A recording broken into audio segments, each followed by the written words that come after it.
రిషికొండకు బోడుగుండు కొట్టించి మరీ జగన్మోహన్ రెడ్డి మాయామహల్ని నిర్మించారని వైఎస్ భారతిరెడ్డి గారి కోరిక మేరకే జగన్మోహన్ రెడ్డి మాయామహల్ని నిర్మించారని ఈ మాయామహల్ నిర్మాణం కోసం జగన్మోహన్ రెడ్డి కోట్ల రూపాయల ప్రజాధనాన్ని వృధా చేశారని ఈ మాయామహల్లో వాడినటువంటి ప్రతి వస్తువుని జగన్మోహన్ రెడ్డి విదేశాల నుంచి తెప్పించారు అంటూ జగన్మోహన్ రెడ్డి మీద కొన్ని ఆరోపణలు వస్తున్నటువంటి నేపథ్యంలో ఈ అంశం మీద మనం విశ్లేషణ చేసుకునే ప్రయత్నం చేద్దాం.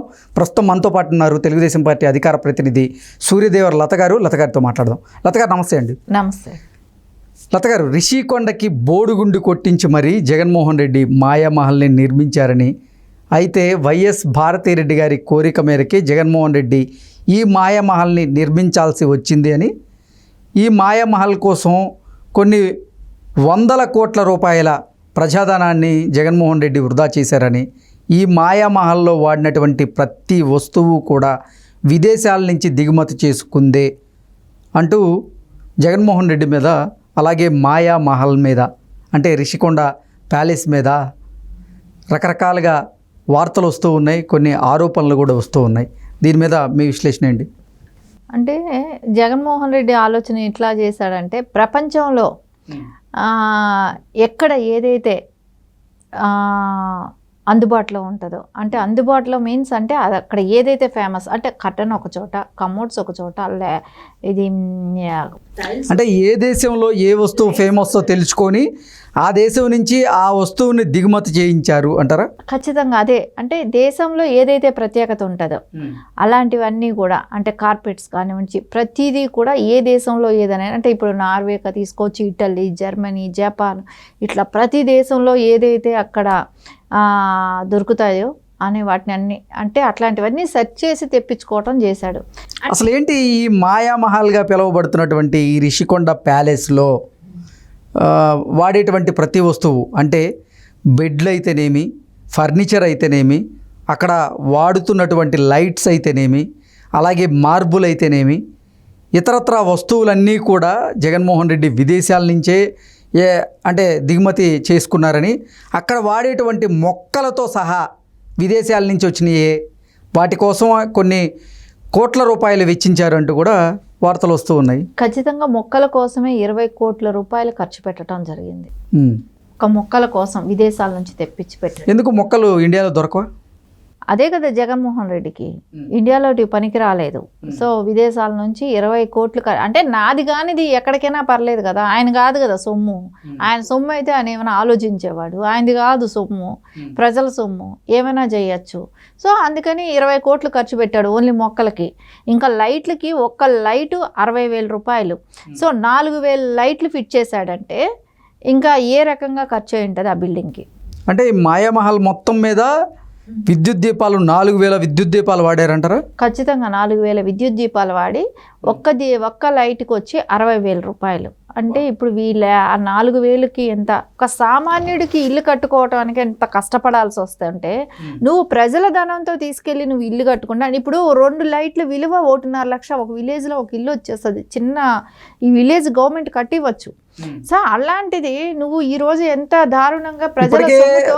అసలు తెలుగుదేశం పార్టీ నాయకులు కూడా జగన్మోహన్ రెడ్డి మీద చేస్తున్న ఆరోపణలు ఏంటంటే, పేదోడికేమో 1 సెంటు భూమిలో ఇల్లు కట్టిస్తాను అని చెప్పి నువ్వు చెప్తూ ఉన్నావు, కానీ ప్రజల ధనాన్ని మాత్రం నువ్వు వృధాగా ఖర్చు చేస్తూ 500 కోట్లకు పైగా వెచ్చించి నువ్వు మాయామహల్ నిర్మించావంటూ కూడా ఇప్పటికే టీడీపీ నాయకులు కొంతమంది ఆయన మీద ఆరోపణలు చేస్తున్నారు. ఇప్పుడు దగ్గర అది 10 ఎకరాలు 12 ఎకరాల్లోనే కట్టిన ఈ ప్యాలెస్ కదా, అది 9 ఎకరాల పైన ఉంది. 9 ఎకరాల పైన ఉంది కదా. సో ఈ ప్యాలెస్ అంతా ఇప్పుడు ఆయనకి వీళ్ళేమో చిన్న స్థలం ఇవ్వటానికి ఇన్ని రకాల లెక్కలు వేశాడు. ఈయనకేమో 9 ఎకరాల పైన, 9 ఎకరాల 88 సెంట్లు ఏదో ఉన్నది. అంటే ఈయనకి అంటే దగ్గర 10 ఎకరాలకి. సో అంటే నువ్వు 10 ఎకరాల్లో నీకు బిల్డింగ్ ఉండటమే నీకు 10 ఎకరాల్లో ఉన్నది, మళ్ళీ లాను అవన్నీ కలిపితే 60 ఎకరాల వరకు ఆక్యుపై చేశాడంట. సో అంటే ఇప్పుడు ఈయనకి ఇన్ని ఎకరాల్లో ఈయనకి ప్యాలెస్ కావాలి అంటే అది గవర్నమెంట్ సొమ్ముతో కట్టించుకొని ఆయన ఉపయోగించుకోవాలి. అంటే ఆయన కోసం కాదని చెప్తున్నారుగా మరి వైసీపీ నాయకులు. అంటే ఆయన కోసం కాదు, దేశ ప్రధాని వచ్చినా రాష్ట్రపతి వచ్చినా ఇక్కడ బస్ చేయడానికి వీలుగా మేము ఏర్పాటు చేసాము టూరిజం బిల్డింగ్ కోసమే ఇది మేము ఉపయోగించేందుకు మేము దాన్ని నిర్మాణం చేసామంటూ వాళ్ళు చెప్తూ ఉన్నారు. తినడానికి తిండి లేకపోతే మీసాలకు సంపంగి అడిగాడు అంట వెనకటికొకడు. అట్లా ఉంది.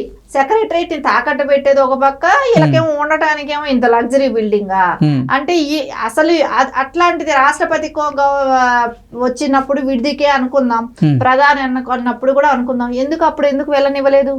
ఎవరైనా వెళ్ళి చూడొచ్చు. రాష్ట్రపతికి కట్టినా ప్రధానికి కట్టినా వెళ్ళి చూసే అవకాశం ఉంటది కదా అపోజిషన్ లీడర్లకి. ఎందుకు రానివ్వలేదు? ఆ రోజు అపోజిషన్ వాళ్ళని ఎవరిని కూడా రానివ్వకుండా అడ్డెందుకు పడ్డారు అంటే మీరు ఆ రోజు ఏం చెప్పారు?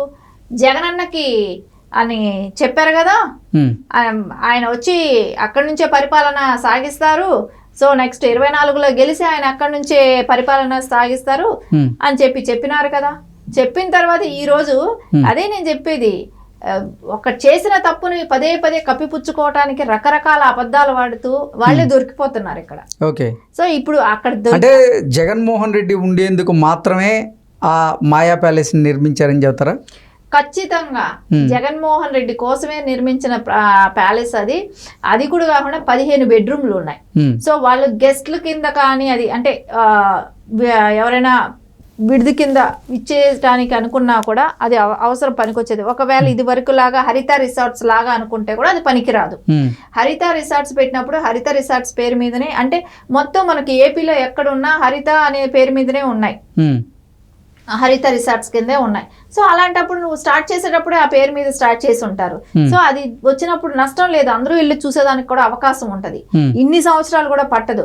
ఒకవేళ ఇప్పుడు అక్కడ కింద స్టార్ హోటల్స్ కట్టినా, నోవోటా లాంటి హోటల్స్ లో స్టార్ హోటల్స్ ఉన్నా కూడా అక్కడ ఒక గదికి 60 లక్షలు అంటే ఇంటీరియర్ తో సహా మా బెడ్స్ తో సహా అన్ని అంటే ఇటాలియన్ మార్బుల్స్ అని, ఇటలీ నుంచి మార్బుల్స్ తీసుకొచ్చారని, అలాగే జర్మనీ నుంచి కూడా మార్బుల్స్ తీసుకొచ్చారని, ఇలా 5-6 దేశాల నుంచి మార్బుల్స్ ఇక్కడికి దిగుమతి చేసుకున్నట్లుగా కొన్ని వార్తలు అయితే వస్తూ ఉన్నాయి. ఖచ్చితంగా అవన్నీ ఇచ్చేసారు. అదే నేను చెప్తున్నా, ఒక స్టార్ హోటల్లో కడితేనే 60 లక్షలు అయింది ఒక రూమ్ కి.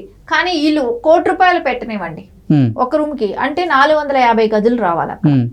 సో రేపొద్దున టూరిజం ప్లేస్ కింద మీరు డెవలప్ చేయాలనుకున్న వాళ్ళైనా కూడా 450 గదులు వచ్చి ఉండాలి.